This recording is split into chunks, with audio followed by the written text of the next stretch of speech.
If you have never done intermittent fasting before, we are going to cover what intermittent fasting is and what it looks like kind of in real life. Now, with that being said, the standard definition, like what is intermittent fasting? It involves alternating cycles of eating and fasting, eating being to consume calories and fasting to abstain or to not consume calories, focusing on when to eat rather than what to eat. It aims to promote weight loss, improve metabolic health, and enhance longevity. There's a lot of reasons why somebody would intermittent fast. There's a lot of benefits associated with it, but like a lot of people, I came to intermittent fasting initially for weight loss and have stuck around for some of those added benefits. Now, when it comes to intermittent fasting for weight loss, one of the things to understand is that intermittent fasting isn't any better, worse, than a lot of other methods and tactics out there to lose and maintain weight. The thing to understand is for a lot of people, this may be the perfect solution because we're focusing on when to eat rather than what to eat. That's why I initially came to intermittent fasting. Again, I'm somebody who has yo-yo dieted my entire life. I've done low carb. I've done Atkins. I've done if it fits your macros. I've done 6 meals a day. I've done Weight Watchers. I've done a lot of things. And for me personally, focusing on everything that I was eating, both in terms of amounts and macronutrients and things like that, for me, it wasn't sustainable. I live a very busy life. For me, I like to keep things simple. That's why intermittent fasting can work for a lot of people is because it keeps it simple. You're focusing on when you're eating, not necessarily what you're eating. Now, we are going to talk about in a little bit, intermittent fasting it's not magic. If you eat more than you burn, even in your eating window, just by restricting when you eat, you're not going to lose weight unless you're eating in a deficit. But the real magic of fasting and where it does help is it allows you to be in a deficit, kind of enjoy it, not stress as much, just because as a factor of limiting when you're eating throughout the day, you are also going to limit how much you are eating. So that's what intermittent fasting is. It is simply periods of eating and not eating. And for me personally, I define it as consuming calories, not consuming calories. And we'll talk a little bit about like clean versus dirty fasting, what is allowed while you are fasting. But it's periods of consuming calories, not consuming calories. Now, getting started with intermittent fasting, we're going to talk in a little bit about some of the things to think about and the actual tactics of what fasting looks like, some things to consider when you're fasting and when you're eating. But before we get into that, if you are at this point in the video, and if one of the reasons you're interested in intermittent fasting is for the weight loss component, the thing that I want to start with is before we talk about fasting, we've got to talk about mindset. One of the reasons why I went to intermittent fasting, and I've now been doing it for coming up on 4 years. I've lost 50 pounds and have maintained that weight loss for the last 3 years. And one of the reasons that I went to intermittent fasting is because, again, by the time I was 33 years old, I had gained and lost the same 40 to 60 pounds countless times, but I got started with intermittent fasting because of all the things that I had ever done. It was the one for me that was the simplest and the one that I enjoyed the most, so I could do it long term. One of the things that is going to prevent you from getting started with fasting or following any method of weight loss is overcomplicating it before you even get started. So we are not going to dive uh, in depth into fasting today. I love and look forward to kind of answering your specific questions, but I'm going to preface that with saying the best thing you can do is just get started. So I say all the time, progress over perfection. That is something that I really do believe. And I believe in this idea of like, don't let the perfect be the enemy of the good. That's a Voltaire quote. I've been saying it. When I heard that, something clicked in my brain. But one of the things that I thought about saying, if you go back and watch my earliest YouTube videos, I had this saying that I thought about adopting and it didn't stick, but the saying was action over perfection. And the idea is that first thing, which is the first step is the hardest. Action over perfection. Do something, see how it works for you, and then make adjustments.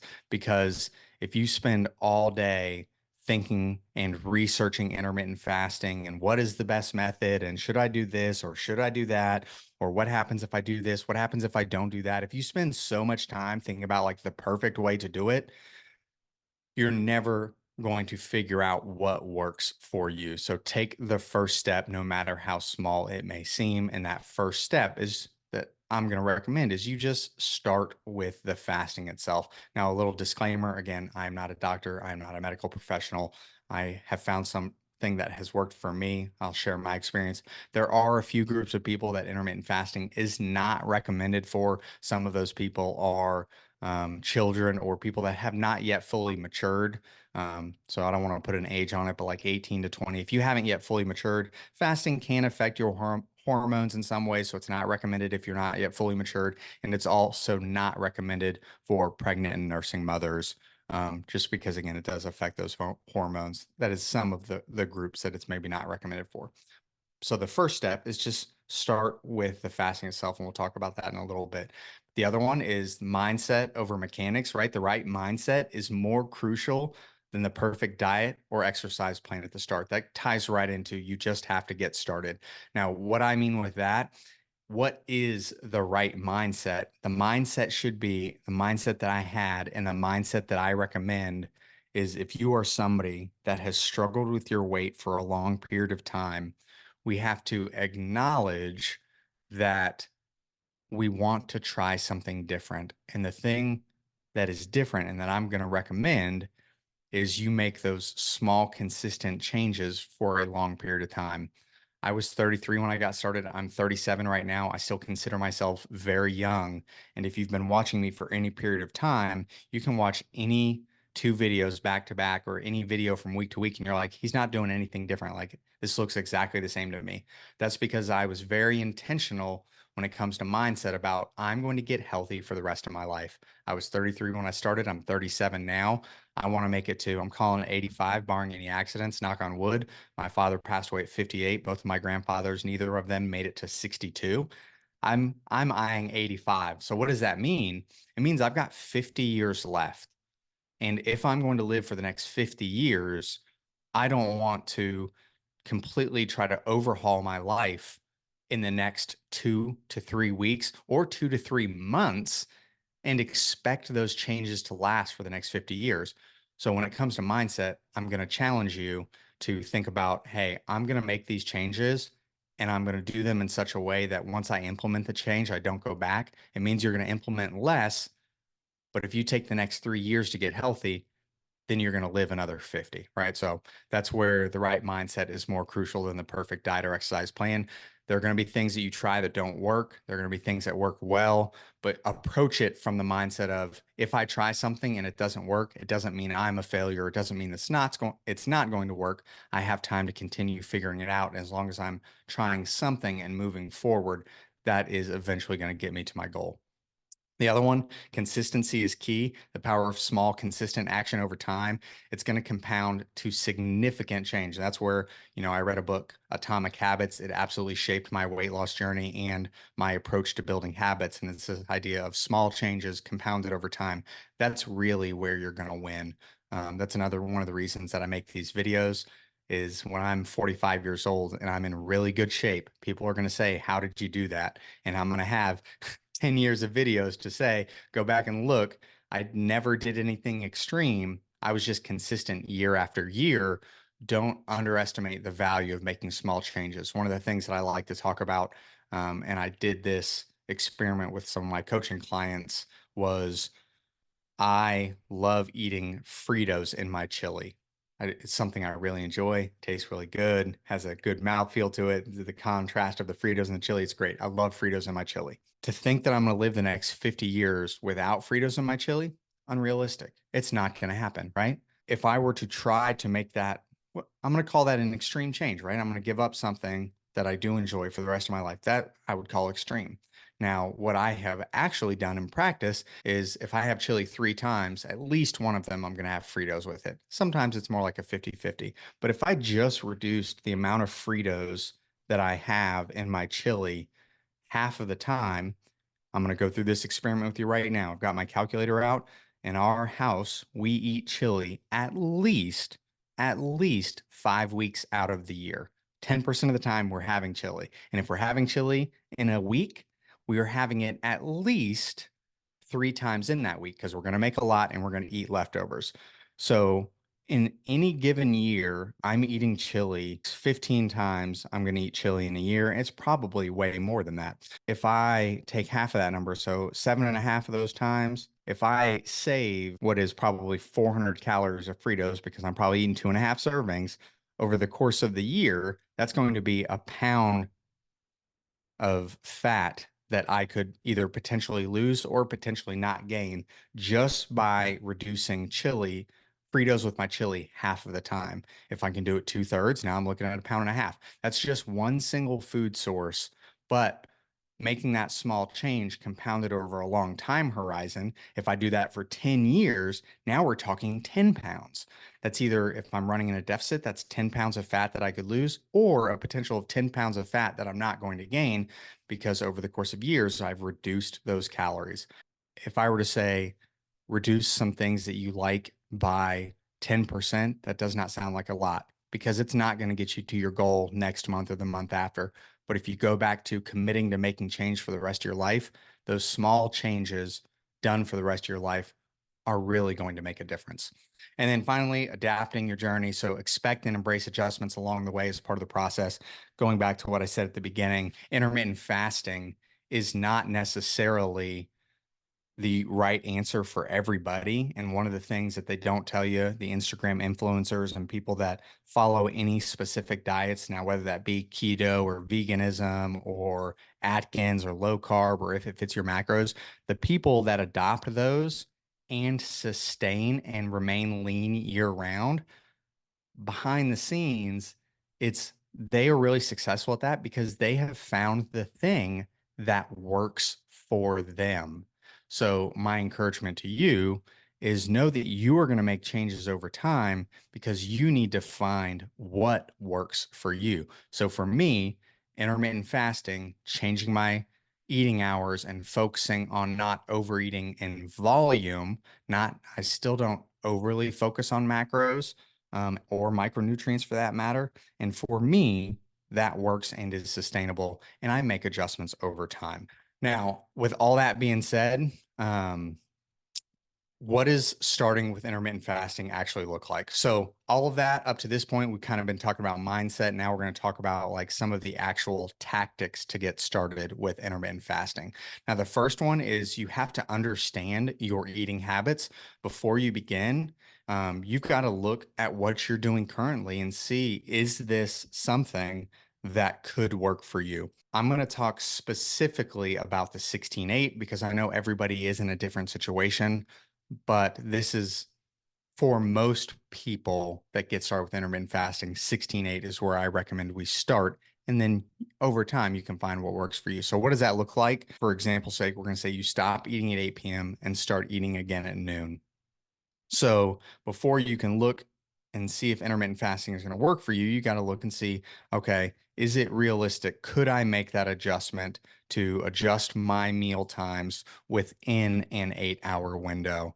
Is that even something that's in the realm of possibility? Not do I think I'm going to enjoy it or do I think it's going to work for me? But is it even possible? You know, are you working swing shifts where you're changing every other day? That is one of the things to consider.